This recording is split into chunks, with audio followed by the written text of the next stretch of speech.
Children, we go ahead to the next topic of this lesson, the First World War and the Russian Empire.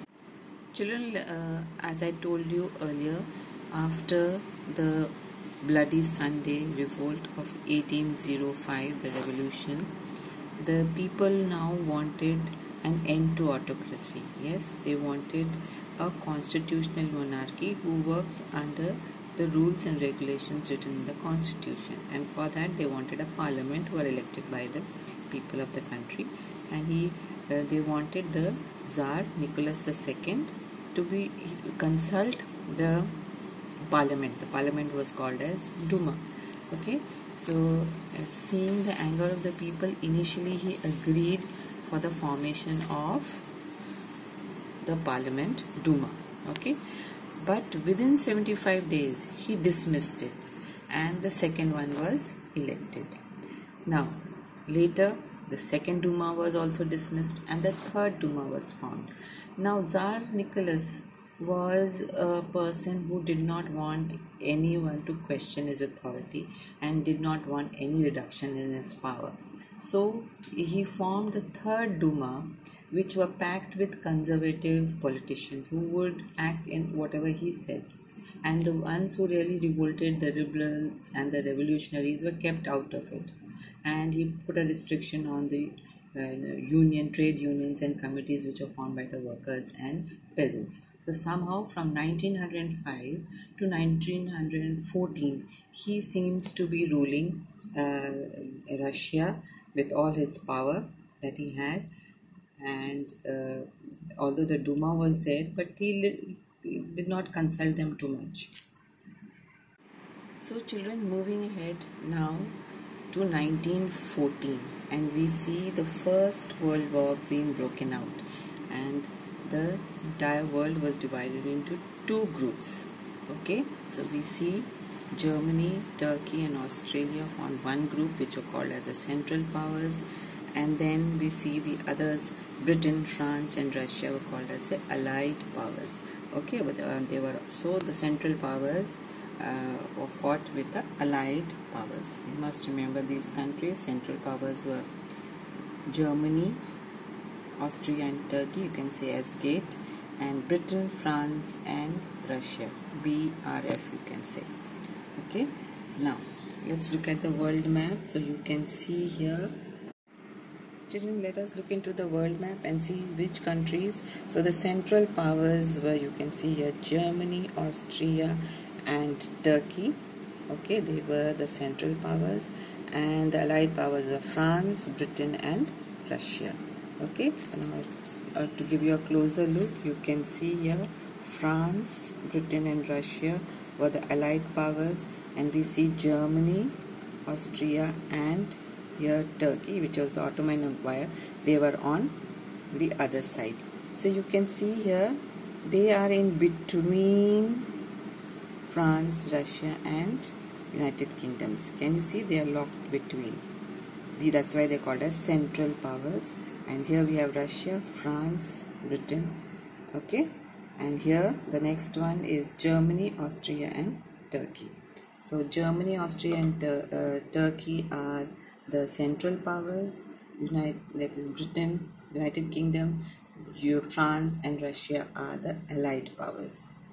Okay, so there's a fight between these countries. So now children, you will ask me why it is called a world war when it was only these countries fighting against each other. Now all these countries had colonies in Asia and Africa. Yes, you remember even in India when the war broke out, many of our soldiers were sent to fight the war. Isn't it? So indirectly or indirectly, the entire world was involved in this war, and that is why it is called as World War. And this was the First World War. Okay, children, as the First World War began, initially the people of Russia supported Tsar Nicholas II in this war. They were very enthusiastic about fighting the war and winning the war. Okay, and it seems Russia has the largest army, so they were enthusiastic. But as the war continued, somehow were very angry with the Tsar. Now let's look into the reason why they became so angry with him and did not want to support him any longer. Now let us look into the reasons why people were annoyed with the Tsar. Because firstly, he refused to consult the Duma as the war continued. And the Duma, you remember, was made up of the conservative parties who were in support of him. But even they got annoyed because they were never consulted on any issues. And the total authority was with the Tsar. Now, once this happened, they started developing anti-German feelings, and that led to renaming of the place. St. Petersburg was a German name. So they said, no, we don't want St. Petersburg as a name again, and they changed the name to Petrograd. Children, as I told you, anti-German feelings started among the people, and the first thing that they did was to change the name of the city St. Petersburg, which was a German name, to Petrograd. Now the city was named as Petrograd. Now the other reason was that the Tsarina, the wife of Tsar, was from a German background. She was called Tsarina Alexandria. She was from a German background, and then people started disliking this. There was a monk who was advisor to the Tsar called Rasputin. Okay, and then people thought that they are from the Germany. They are misguiding the Tsar, and he's only listening to them. So that's how Tsar Nicholas started becoming unpopular. Okay, and that feeling of hatred started among the people. Children, the war that was fought in the Eastern Front and in the Western Front was slightly different. Okay, the way of fighting was different.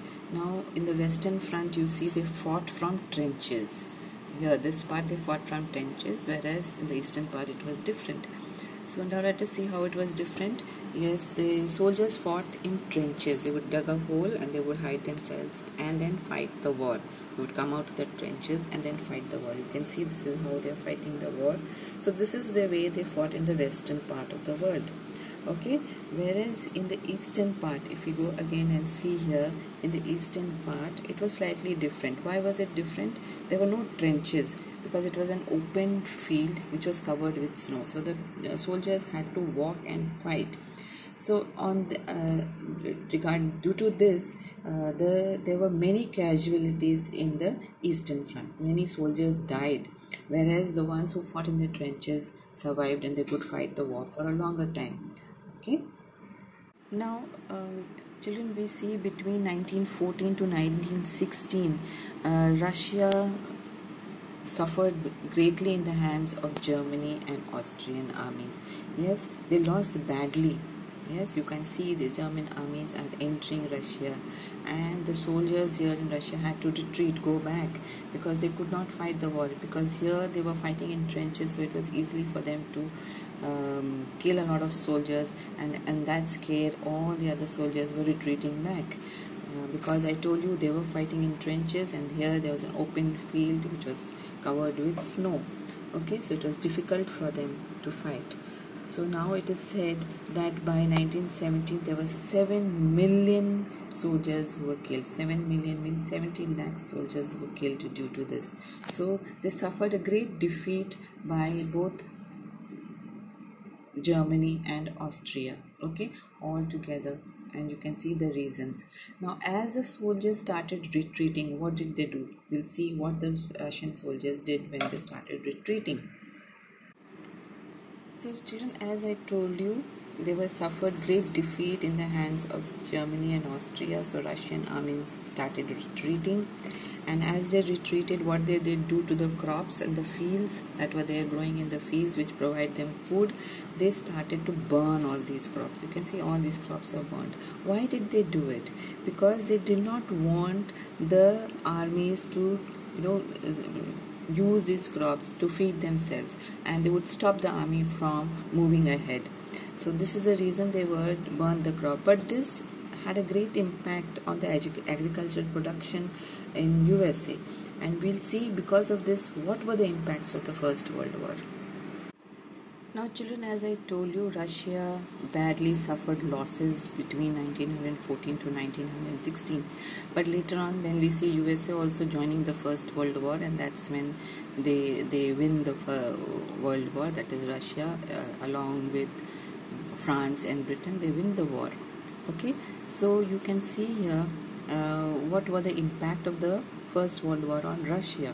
Okay, now initially, as I told you, as the soldiers retreated, went back, they used to destroy the crops. That led to the reduction in the agricultural crops, which led to over 3 million refugees coming into Russia. And people were now very annoyed with the Tsar, and the soldiers were not interested to fight a war anymore. Okay, and we see a great impact on the industry also. Industrial production declined. Now there, as it is, were very few industries in Russia, and they were totally dependent on supplies of raw materials from Germany, and Germany now controlled the Baltic Sea. You can see here is the Baltic Sea, here is Germany, and it controlled the Baltic Sea, and it stopped the goods going into Russia.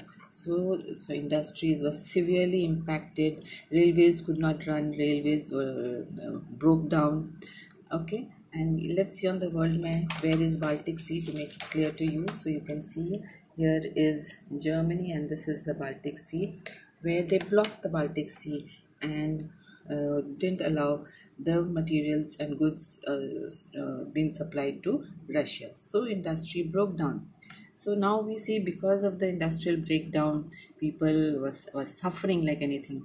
And now, since the war continued for a long time, they required more soldiers. So able-bodied means young, who were young and healthy people, were sent to the war. Okay, and then we see, due to the closure of industries, many small shops also closed down, because they were totally dependent on these industries. And since the war continued, and now many people were involved in the war, all young people were sent to the war. Lots of food food had to be sent to the soldiers in the war, so that led to shortage of food also in the country. And then we see in 1916, in fact, there is so much of shortage that there were riots in the country. Okay, especially near the shops which sold bread. People would fight for one loaf of bread. So in this picture, you see, children, how the people suffered in Russia, and the industries closed down. Children, now let us recap whatever we have learned so far on the topic, the First World War and the Russian Empire. In 1914, the First World War broke out between Germany, Austria and Turkey on one hand, and France, Britain and Russia on the other hand. Now, initially the people of Russia supported the Tsar in this war, but as the war continued and progressed, the Tsar now refused to consult the Duma. Now, what was the Duma? Duma was the parliament. Now, you remember in 1905 revolution, that is the Bloody Sunday, people now wanted to do away with the autocratic rule and wanted a constitutional monarchy. That means the formation of a parliament. The parliament is called Duma in Russia. Okay, we see that the Tsar agreed for the formation of a parliament, but within 75 days he dismissed the first Duma. Then he dismissed this, after some months he dismissed the second Duma, and the third Duma was formed, which had members from the Conservative Party, and the liberals and radicals were not allowed. Okay, so we see him having the entire power in his hand. The Tsar had the entire. He did not like anyone questioning his authority, nor he did not want any reduction in his power. So the entire power was with the Tsar Nicholas, and he ruled from 1905 to 1914. Okay. Now, as the war progressed, we see that the Tsar did not consult the Duma. So now people were annoyed. Even the Conservative Party members were annoyed because they were not consulted. And this raised the feeling of anti-German feelings among the people. Now, why did this anti-German feeling come up? Because firstly, the Tsar's wife Tsarina Alexandra was from Germany, and even his advisor, who used to advise the Tsar on many occasions, who was a monk called Rasputin. Okay, so they did not like, they felt that the Tsar was with the Germans, and even they changed the name of the city of St. Petersburg, which was a German name, to Petrograd. So this feeling of anti-German was running very high among the people of Russia. So this made the autocracy unpopular in Russia. Children, as the war progressed, we see that the Russian armies suffered greatly in the hands of the German and the Austrian armies. They started advancing. As I already told you, the way of fighting was different by the Germans and Austrians than the Russians. The Germans used trenches to fight, whereas the Russians had an open land which was covered with snow. So they had to walk all that way, and that led to a number of casualties. And we see about 7 million soldiers died of Russian army died, although Russia had a huge army. So we see, children, that Russia suffered great losses, and even the agricultural and industrial production declined as the soldiers retreated. As I told you, why did they retreat? The reason was that Germany and Austria fought in trenches, so there were less casualties, and they would get into the territories of Russia, for which Russian army had to retreat, go back. And as they retreated, what did these armies do? They destroyed the crops and buildings to prevent the army from being able to live off their land. So they said that, okay, we will destroy so that they will not be able to move further, and finally they will also will have nothing and die. So, but this destruction of crops and buildings led to over 3 million refugees in Russia. Okay, so that was another problem which came up. Now, Russia's own industries were very few in number. They had few industries, and the country was dependent on Germany for supplies. But now they could not get the supply because all the industrial goods were controlled by Germany. Of the Baltic Sea, they controlled the Baltic Sea. They blocked the route so that Russia could not get supplies for industries. Okay. And we see that since the war continued, many people now who were young were sent to the war.